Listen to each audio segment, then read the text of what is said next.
All right, welcome back, everyone. And this exciting episode, what I really wanted to kind of dive into is really what I'm being asked a lot through my mentoring and through my actual coaching as well, is later stage interview rounds, right? In my experience, across the board, it's going to be probably like three at the minimum, maybe upwards of 4 to 5 rounds of interviews, starting from the recruiter, usually phone screen, hiring manager interview, maybe their skip level manager on that. Eventually, not all, but a lot of companies now are going to be doing sort of a panel presentation, whether that's a QBR, whether that's just a role playing scenario, to basically see can you do the work? Can you articulate the situation? Can you handle a real life example scenario in front of multiple people? Comm and presentation skills, all and communication skills, everything in one. So I'm actually helping a lot of people mock interview this, mock play this, and really deep dive into refining their message, how to present it, and really the steps. So what I want to go over here is some best practices that you should as well, because by and large, especially if you're already familiar with customer success, you already have a familiarity with these types of day-to-day interactions, whether that is a usage audit, whether that is a cadence call, onboarding partnership call, success planning call, an account review as well, and multi-threading the organization. So you have a better familiarity and a head start, I would say, on how you actually have those decks already created, introductions, slides, subscription, data, and then proactive moving forward, maybe a little bit of product roadmap as well. What I want to kind of deep dive a little bit here is kind of best practices, right? And really what you want to start with is understanding the assignment and the audience, is really clarifying the goal. Are they testing your ability, again, to present that QBR, solve a customer issue, or build an adoption strategy? It could be dependent. If it's a more of a mature company where, they have more segmentation, enterprise, maybe upmarket, mid-market, sure, it might be a formal QBR. If it's a smaller startup, you know, they probably want a QBR, but they probably want more can you solve this customer issue? Maybe they have a churn issue where they want to bring in a seasoned or a new customer success person because they're seeing a lot of churn and they've seen a lot of turnover. So they want to go through these scenarios that they've seen, see what you would do, or even just an adoption strategy. If it's a new kind of go to market type thing, it's can you effectively build a GTM or an adoption strategy in your communication? Know your panel. Who you literally who are you interviewing for? The founder, your manager, recruiter, who you actually interviewing with. But then really what are their roles? Is it supposed to be? What audience it's supposed to be? And you want to tailor your message accordingly, right? Check the time limit, right? 10 to 15 minutes plus Q&A. You want to make sure, are they giving you an hour, giving you 90 minutes? All of these things are going to be dictated of your presentation and kind of, moving forward. And really choosing a strong structure. I'm not going to go into each one of these, but really at the end of the day, you want to use a clear and logical framework. You're sort of walking them through a journey. My big point with most presentations is they can be dry, right? They can be mundane. And I think there's two things. You as a customer success manager are not a scientist presenting lab data about a issue, right? Where it's going to be dry, factual outcomes. Here you go. And a hypothesis was tested, and this is the outcome. That's not your role as a customer success manager, right? Your customer success manager is ultimately build relationships, to then build adoption, to then build a stickiness in the product, and to build those outcomes. A lot of that is going to be woven through with the data and the story that you're telling, right? Even if it's not great data, you want to kind of pivot those conversations in a QBR, in a usage audit, in a success planning call in your favor to drive outcomes in a positive direction. So if they aren't launching a certain feature, why is that? Dig into the data. And then you need to kind of come ready with solutions. Like the data shows across industries, across benchmarks, people see better results when they do this, which leads to Y result.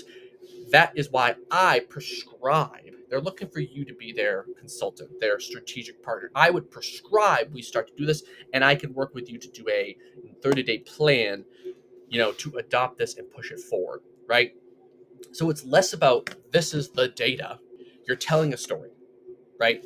It's emotion. Sales has really captured this, and customer success, I don't want to say it's becoming more sales, but there is definitely a sales component with this. But that same feature of like, well, the pain points, like why did you seek out this opportunity? Why did you come to us? The emotion, time, money, pain, inefficiencies, all those things are going to weigh on people's emotion. Not losing their job, having proper funding, whatever it may be, landing the correct talent for a role. All those things salespeople have like dialed in hardcore to pitch a product or pitch a service, right? To get you emotionally invested in them. And clearly their product can be that solution. But if you just go to them and just be like, Airbnb, it's a product that you can just book not a hotel. You can book a home. That's not it. Like that's why their commercials are really geared towards like, you have kids, you want to like escape your kids, do a woman's trip. Why would you stay at a congested hotel that has kids everywhere, right? It's directly tying you to that emotion, that pain that maybe you're trying to like alleviate. It's the same thing here where it's like, what is the scenario or what is the problem, right? Define their goal, challenges, and pain points. This is here. Use real world hypothetical, SaaS customer example, right? They're struggling with adoption. Why? And this is really where it's important for you in these discussions. And as a seasoned CSO, like understand the company, understand the panel, understand the assignment, but really like come together with maybe one or two like solutions that are viable and like a projectized plan.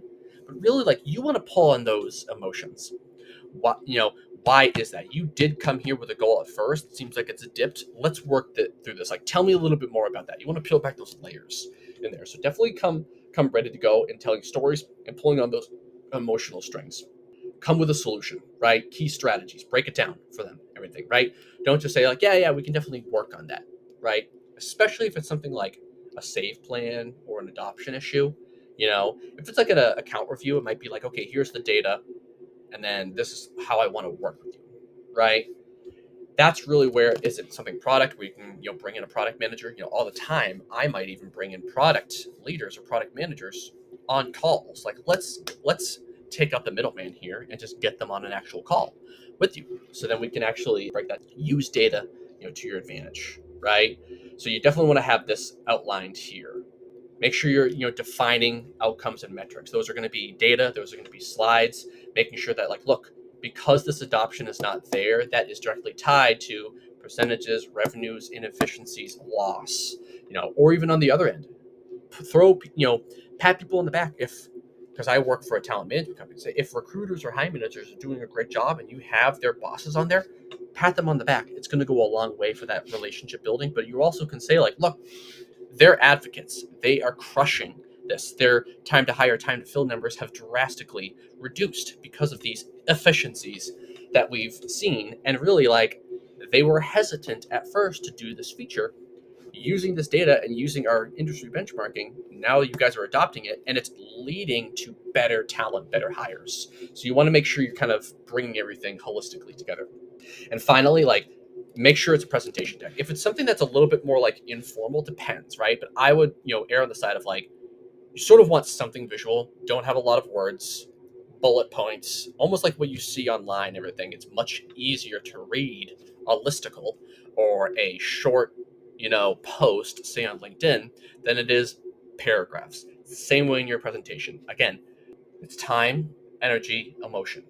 You want to walk them through the journey to your prescription and why they should follow you as their strategic advisor. You're not boring them with paragraphs of details, right? What's the problem? What's the strategy? What's the outcome? What's the call to action? Short, quick, sweet visuals, walk them through it. And come ready with questions and prepared responses, right? How would you handle a disengaged executive sponsor? Have that basically ready to go in your toolkit. How do you collaborate with sales and product teams? Have that ready to go. How do you measure customer success and customer success? Have that ready to go. And finally, like, practice and refine, right? Read it out loud, record yourselves, do a mock interview, send it to a friend, send it to a colleague, right? The more you can refine it, the more you can polish it, the more you can get feedback, the better success you'll have. And then hopefully, once you've mastered this a couple times, definitely have your presentation and your refinement and your practice. At that point, at this point in the interview, you're pretty much almost like, certain that if you nail this, you'll probably get the final interview, or really you'll be in a good position to be hopefully landing that job.